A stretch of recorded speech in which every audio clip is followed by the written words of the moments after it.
আমি চিকিৎসা করতে গিয়ে দুর্জয়ের কাছে ধরা পড়ে গেল রানী। হ্যাঁ বন্ধুরা, এটা দেখতে পাবো আমরা তোমাদের রানী সিরিয়ালের আজকের পর্বে।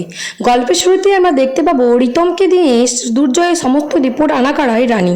তারপরে কিন্তু রানী এই রিপোর্ট দেখে বুঝতে পেরে যায় যে এটা কোনো রকমভাবে কাঁচ ঢোকা নয়, এটা সম্পূর্ণরূপে একটা ছুরি দিয়ে কাটানো হয়েছে। রানী বুঝতে পেরে যায় সমস্ত রিপোর্ট দেখে।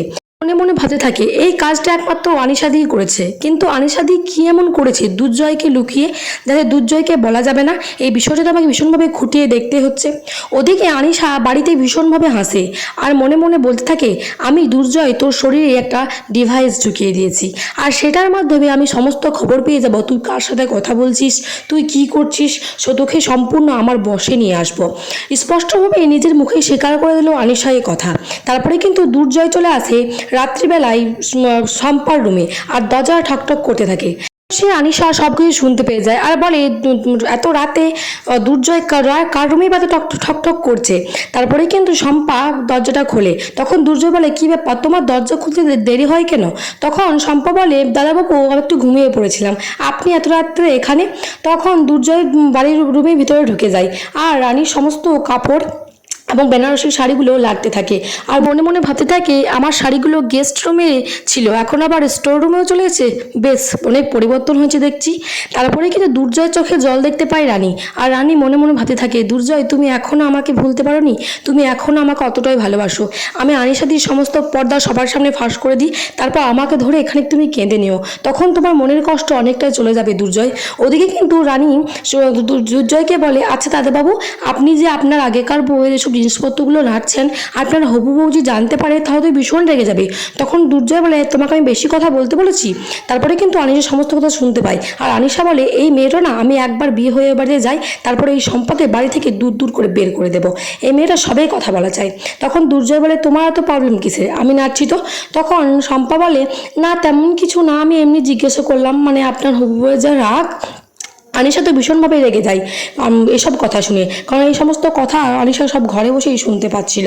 দুর্জয় সেখান থেকে চলে যায় আর পরের দিন সকালে যখন দুর্জয় করতে কিছু নার্স আর ডাক্তার আসে, তখন শম্পা দাঁড়িয়ে দাঁড়িয়ে দেখতে থাকে আর পিঙ্কি বৌদি বলে, কি ব্যাপার শম্পা, তুমিও ডাক্তারি শিখতে চাও নাকি? তখন রানী তো ভীষণভাবে ভয় পেয়ে যায় আর পিঙ্কি বৌদি নানা রকম কথা বলতে থাকে রানীকে। বৌদি বলছে, শম্পা সেদিন তো তুমি দুর্জয় নার্সিংহোমে গিয়ে উঠেছিলে, কি কারণে উঠেছিলে? রানী তো ভীষণভাবে ভয় পেয়ে যায় আর বলে, আমি তো জানতাম না যে ওখানে টাকা দিয়ে ডাক্তারে দেখে, নাছাড়া দেখে না, সেই জন্য আমি ওখানে গিয়েছিলাম, কিন্তু ওখান থেকে আমি এবার ঘুরে চলে এসেছি। তখন পিঙ্কি বৌদি বলে, তুমি তো কলোনির মেয়ে, রাস্তায় কিছুই চেনো না, তাও তুমি এত টকটক করে কি করে যাচ্ছিলে শুনি? রানী কোনো রকমভাবে ম্যানেজ করতে চাইলে কোনোভাবে ম্যানেজ করতে পারে না, কারণ পিঙ্কি বৌদি জেনে গেছে যে এই শম্পাই হচ্ছে রানী, কিন্তু পিঙ্কি বৌদি এখনও কারো কাছে কিন্তু এই কথাটা বলেনি।